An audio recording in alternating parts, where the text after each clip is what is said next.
Hello students, मैं रेखा कश्यप आपके सामने राम लक्ष्मण परशुराम संवाद का एक पद्यांश तो मैंने पढ़ा दिया था। अब दूसरा और तीसरा जो पद्यांश है आपका, उसे लेकर आई हूँ।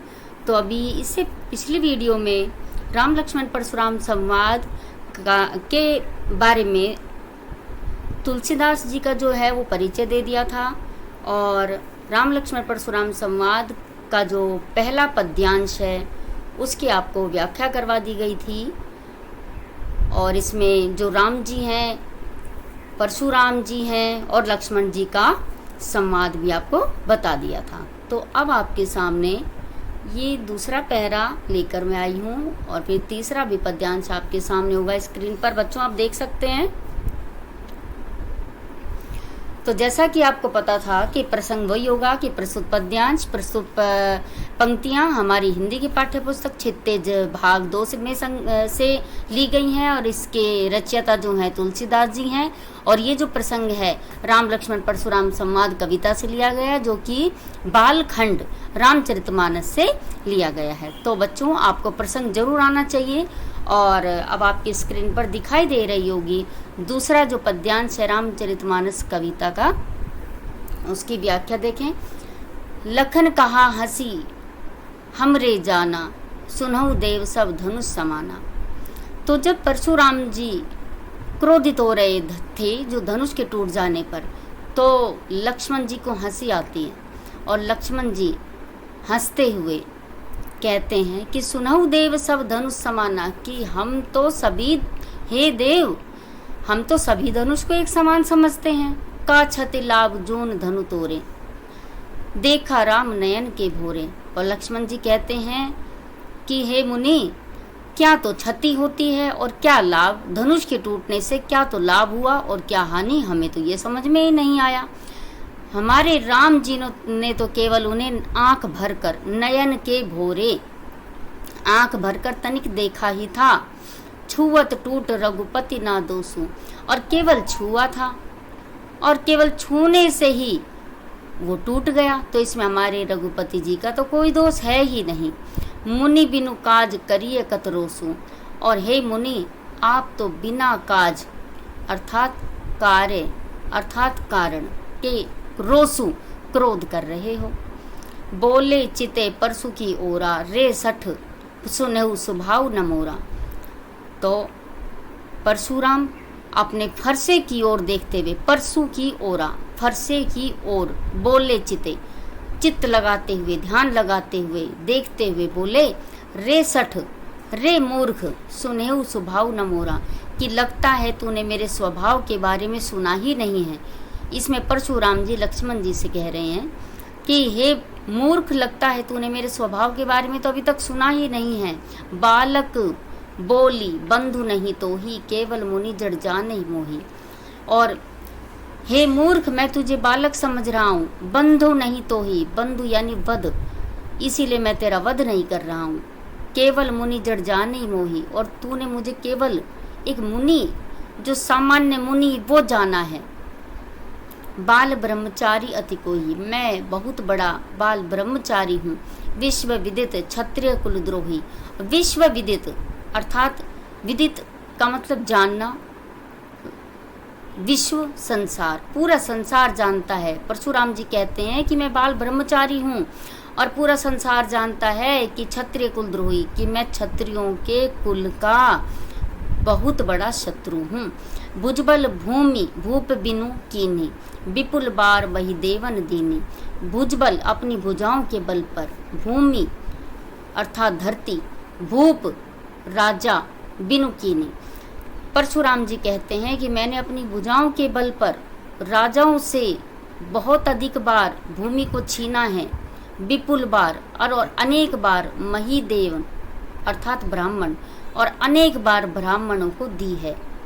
सहस्त्र बाहु भुज छेद निहारा, और परशु बिलो की महीप कुमारा, महीप कुमारा अर्थात राजकुमार। हे राजकुमार, बिलो को देखो, परशु फरसे की ओर, हे राजकुमार इस फरसे की ओर देखो।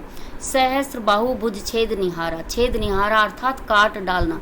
मैंने इस फरसे से सहस्त्र बाहु की भुजाओं को भी काट डाला था। मातु पितहि जनि सोच बस, करसी महिष किशोर, गर्भन के अर्भक दलन, परशु मोर अति घोर। और परशुराम जी लक्ष्मण जी से कहते हैं कि महिष किशोर का अर्थ भी राजकुमार होता है, कि हे राजकुमार, मातु पितहि जनि सोच बस, कि लगता है तुम अपने माता पिता को सोच में डालना चाहते हो, अर्थात मैं तुम्हें मार दूंगा तो वो चिंता में डूब जाएंगे, ये कहना चाहते हैं परशुराम। गर्भन के अर्भक दलन, गर्भन यानी गर्भ में पल रहे, अर्भक यानी बच्चे, दलन यानी मार देना, परशुमोद अति घोर। तो परशुराम कहते हैं कि हे राजकुमार, लगता है तुम अपने माता पिता को सोच में डालना चाहते हो। मैंने गर्भ में पल रहे जो बच्चे हैं उनको भी अपने इस घन घोर कठोर फरसे से मार डाला है। तो बच्चों, ये आपकी दूसरे पद्यांश की व्याख्या। तीसरे पे ध्यान देंगे। विहंस लखन बोले मृदुवानी, अहो मुनीसु महाभटमानी। अब ये सारी बातें सुनकर लक्ष्मण भी कम नहीं थे। लक्ष्मण जी विहंसु लखनु, हंसते हुए बोले बहुत ही मृदु वाणी में, मीठी वाणी में, अहो मुनीसु महाभटमानी। अहो मुनीसु, हे मुनि, आप तो बड़े अभिमानी हो गए, घमंडी हो गए। पुनि पुनि मोहे दिखाओ कुठारू, आप तो बार बार मुझे कुठारू अर्थात फरसा, आप मुझे बार बार अपना फरसा दिखा रहे हैं। चहत उड़ावन फूंकी बहारू, चहत उड़ावन, आप उड़ाना चाहते हैं फूंक मारकर पहाड़ को। लगता है कि आप पहाड़ को उड़ाना चाहते हैं फूंक मारकर। यहाँ कुंबड़ बतिया को नाही, कुंबड़ बतिया अर्थात छुई मुई का पौधा। वो कहते हैं लक्ष्मण जी, लेकिन इधर भी कोई छुई मुई का पौधा नहीं है। जे तर्जनी देखी मर जाई, जो आपकी तर्जनी उंगली को देखकर मर जाएगा। जिस प्रकार छुई मुई को उंगली लगती है तो वो मुरझा जाता है, उसी प्रकार लक्ष्मण स्वयं के बारे में कहते हैं कि हे मुनि, लगता है पहाड़ को फूंक मारकर उड़ाना चाहते हैं, पर इधर भी कोई छुई मुई का पौधा नहीं है जो आपकी उंगली को देखकर मर जाएगा। देखी कुठार सरासर बाना, मैं कछु कहा सहित अभिमाना। कि हे मुनि, मैंने आपके सरासर बाना, आपके धनुष बाण और आपका कुठार अर्थात फरसे को देखकर अभिमानवश कुछ कह दिया था। भृगुसुत समझी जनेऊ बिलोकु, और आपके जनेऊ को देखकर, भृगुसुत अर्थात परशुराम, तो मैं आपकी जनेऊ को देखकर हे मुनि आपको ब्राह्मण समझ रहा था। जो कछु कहो सहो रिस रोकी, और जो कुछ कहो और आपने जो कुछ भी कहा सहो रिस रोकी, रिस अर्थात क्रोध को रोक रहा था और सहन कर रहा था। सुर महिसुर हरिजन अरुगाई, और कहते हैं कि हमारे कुल में देवता, ब्राह्मण, भक्त और गाय, हमरे कुल इन पर न सुराई, हमारे कुल में इन पर वीरता नहीं दिखाते। बंधे पापू यानी वध इनका अगर हम करते हैं, बधही, अगर इनका वध करते हैं तो हमें पाप लगता है। अब कीर्ति हारे, किन का वध करते हैं? जो ऊपर भक्त, गाय, देवता और ब्राह्मण, इनका अगर हम वध करते हैं तो हमें पाप लगता है। अब कीर्ति हारे, और अगर हम इनसे हार जाते हैं तो हमारा अपमान होता है, अपकीर्ति होती है।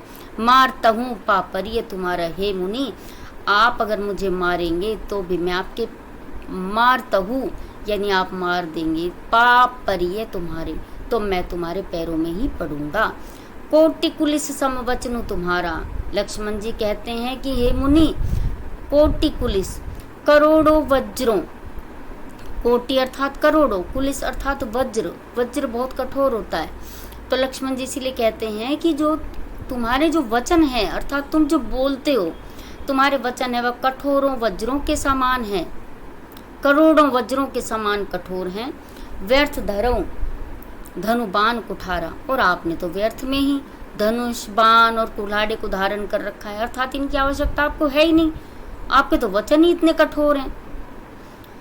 जो बिलो की अनुचित कहूँ क्षमऊ महामुनि धीर, और फिर लक्ष्मण जी कहते हैं कि अगर मैंने इन सब को देखकर हे मुनि कुछ अनुचित कह दिया हो तो मुझे क्षमा करें। क्षमो महामुनि धीर, क्षमा कर दें। सुनी सरोस भृगुवंश मणि, बोले गिरा गंभीर।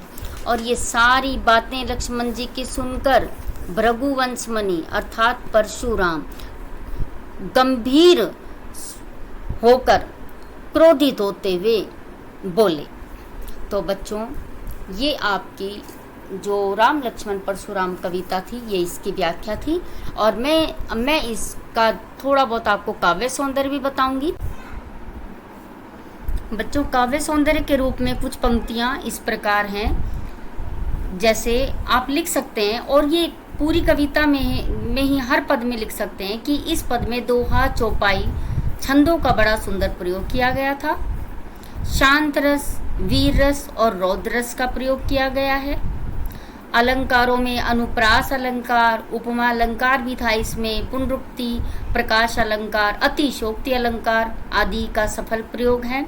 और अवधि भाषा का प्रयोग किया गया है, ये आप देख ही रहे हैं, क्योंकि ये रामचरितमानस है।